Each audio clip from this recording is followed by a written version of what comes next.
Puji Tuhan. Shalom Bapak Saudara. Shalom. Pada pagi hari ini kita bersyukur buat kebaikan Tuhan dan tentunya sebuah anugerah Tuhan yang besar dalam kehidupan kita boleh ada hingga pada saat ini dan ada di rumah Tuhan. Mungkin sepanjang minggu Senin sampai hari Sabtu ada kelelahan, ada masalah, ada tantangan yang tidak bisa kita hindari dan harus kita hadapi. Namun hingga pada saat ini boleh kita kuat semua oleh karena anugerah Tuhan. Sekali lagi berikan tepuk tangan bagi Tuhan Yesus yang dahsyat, yang baik. Haleluya. Kita langsung saja kita buka Alkitab kita dalam kitab Kejadian pasal 12 ayat 1 sampai ayat yang ke-3. Lembaga Alkitab menulis judul di sana, apa dikatakan? Abram dipanggil Allah. Kita baca dalam nama Tuhan Yesus Kristus. 2, 3. Berfirmanlah Tuhan kepada Abram, pergilah dari negerimu dan dari sanak saudaramu dan dari rumah bapakmu ini ke negeri yang akan kutunjukkan kepadamu. Aku akan membuatmu engkau menjadi bangsa yang besar dan memberkati engkau serta membuat namamu masyhur, dan engkau akan menjadi berkat. Yang ketiga, aku akan memberkati orang-orang yang memberkati engkau dan mengutuki orang-orang yang mengutuk engkau, dan olehmu semua kaum di muka bumi akan mendapat berkat. Kitab Kejadian pasal 12 ayat 1 sampai 3 ini mengisahkan tentang panggilan Tuhan kepada Abram untuk meninggalkan apa yang dikasihinya. Abram dipanggil Tuhan untuk meninggalkan negerinya. Abram dipanggil Tuhan untuk meninggalkan zona nyamannya. Abram dipanggil Tuhan untuk meninggalkan saudaranya, keluarganya, bapaknya, orang tuanya. Jadi kita melihat di sini perintah Tuhan kepada Abraham sangat jelas bahwa dia harus pergi meninggalkan negeri, sanak saudara dan rumahnya. Tentu saudara, bukan hal yang mudah. Sebuah keputusan yang diterima oleh Abraham pada waktu itu. Sebuah pergumulan yang berat, sebuah pertimbangan yang berat. Dia harus keluar dari zona nyamannya. Dia harus meninggalkan orang tuanya, meninggalkan sanak saudaranya, meninggalkan rumahnya. Apa yang dia kasihi, apa yang dia miliki, dia harus keluar dan pergi dan mengikuti perintah Tuhan. Saudara, kita perhatikan di sini. Ketika Tuhan mengutus Abraham pada usia 75 tahun. Sungguh waktu usia yang sudah sangat-sangat dibilang senja, ya, sangat-sangat ya sudah lemah lah. Usia 75 tahun, paman desa. Usia berapa? Ya pas-pas Abraham ini. Jadi kita bayangkan saja usia Abraham pada waktu itu umur 75 tahun. Coba kita lihat sama-sama. Ke Abraham lagi. Ke paman desa yang 75 tahun. Kalau secara akal manusia, logika manusia, ada kekuatan tidak pergi, berjalan. Tapi kita melihat, saya bersyukur ya paman desa, semangatnya luar biasa. Usia 75 tahun, melayani. Sekalipun ada kekurangan, kelemahan secara fisik yang dialami, tetapi tidak membuat rohnya menjadi lemah atau padam, saudara.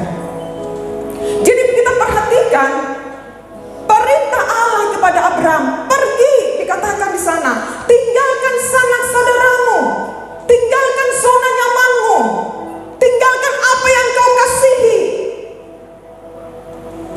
Bukan hal yang mudah, amin. Butuh pergumulan berat, butuh pertimbangan berat, butuh mungkin pemikiran-pemikiran ya yang sungguh-sungguh. Tapi kita perhatikan di sini, kalau lihat dari sisi Abraham, pada dasarnya Bisa aja Abraham untuk menolak perintah Tuhan. Bisa aja, ya kan? Tapi Alkitab mencatat bahwa Abraham memilih melakukan perintah Tuhan. Apa yang membuat alasan di dalam hati Abraham untuk dia memilih melakukan perintah Tuhan? Tentu ada sebuah alasan yang akurat, saudara. Kenapa saya katakan hal demikian? Abraham mungkin ya, hubungannya dengan Tuhan ini yang menentukan sebuah alasan yang akurat. Saudara, bukan hal yang mudah. Seseorang datang kepada kita, contohnya, "Oh Happy, tinggalkan usahamu, tinggalkan keluargamu, tinggalkan rumahmu, tinggalkan zona nyamanmu, keluar dan pergi yang tempat yang saya utus yang belum engkau ketahui." Gampang gak, Bu Happy? Enggak gampang kan? Saudara perhatikan, tapi yang menjadi sebuah alasan di dalam hati Abraham pada waktu itu hubungannya dengan Tuhan. Amin. Itu yang membuat dia menjadi memutuskan sebuah pilihan yang tepat. Dia harus meninggalkan dan mengikuti perintah Tuhan karena dia tahu bahwa yang memberikan perintah ini bukan hanya sekedar manusia biasa.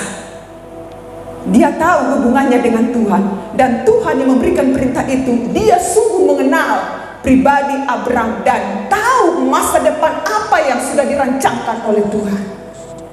Abraham belum tahu kemana Tuhan yang mengutus, tidak tahu. Bapak Saudara, mengingatkan tentang Abraham ini bukan hal yang mudah. Tuhan panggil, Tuhan mengutus kita. Kami sebagai hamba Tuhan tidak tahu Tuhan mengutus itu kota Lut seperti apa, keadaan kondisinya seperti apa, orang-orangnya seperti apa, tidak tahu. Tetapi saya mau katakan, jika Tuhan yang memberikan perintah itu, tidak usah takut. Tuhan yang bertanggung jawab dalam hidup saudara dan saya. Amin. Jika Tuhan yang memberikan mandat itu, jika kita taat. Nah, di sini kita melihat, kita perhatikan di ayat 2. Ada dua perintah Tuhan kepada Abraham dalam Kejadian pasal 12 ayat 1-3 ini. Yang pertama, pergilah. Ini sebuah perintah. Perintah yang kedua ada dalam kata, dan engkau akan menjadi berkat. Ayat 2 bagian B. Nah, kata engkau akan menjadi berkat dalam tata terjemahan bahasa aslinya dapat diterjemahkan dalam dua bentuk. Bentuk pernyataan dan bentuk perintah. Nah, ini berdasarkan struktur kalimat dan Kejadian pasal 12 ayat 1-3. Kata engkau akan menjadi berkat lebih tepat diterjemahkan dengan bentuk perintah, sehingga terjemahannya menjadi jadilah berkat, di mana Tuhan akan mengutus engkau di negeri yang belum engkau ketahui. Inilah perintah Tuhan, jadilah berkat di sana. Jadi kita perhatikan saudara, fokus Abraham bukan kepada berkat itu yang dijanjikan oleh Tuhan, tetapi kepada pribadi yang memberi perintah itu, yaitu Allah, sumber berkat. Dalam hal inilah Allah menguji iman Abraham. Apakah dia bertindak untuk pergi? Allah menguji iman Abraham. Dari pembacaan firman Tuhan ini, saya memberikan tema iman tanpa perbuatan pada hakikatnya adalah mati. Pengertian iman ada 3. Yang pertama, iman dalam terjemahan bahasa asli pistis, sebuah realita di mana kita telah dipengaruhi oleh kebenaran sehingga kita ada pada posisi percaya. Kalau tidak ada kebenaran, kita tidak akan bisa percaya. Amin. Yang kedua, pistis atau iman, keyakinan mengenai kebenaran sebuah jaminan kepastian. Singkat saja. Yang ketiga, keyakinan akan kebenaran bahwa Tuhan itu eksis dalam hidup kita. Dialah adalah pencipta atau sumber dari segala sesuatu dalam hidup kita. Dan dia juga memiliki kuasa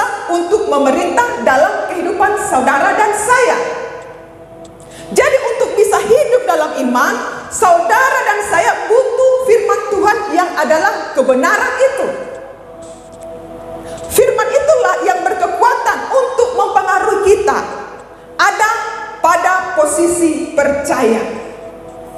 Kalau tidak ada kebenaran atau firman itu di dalam hati kita, belum mengarah kepada posisi percaya, saudara. Firman Tuhan itulah yang membangkitkan keyakinan di dalam kita bahwa kita ini memiliki jaminan kepastian dari firman Tuhan yang adalah perkataan Tuhan itu.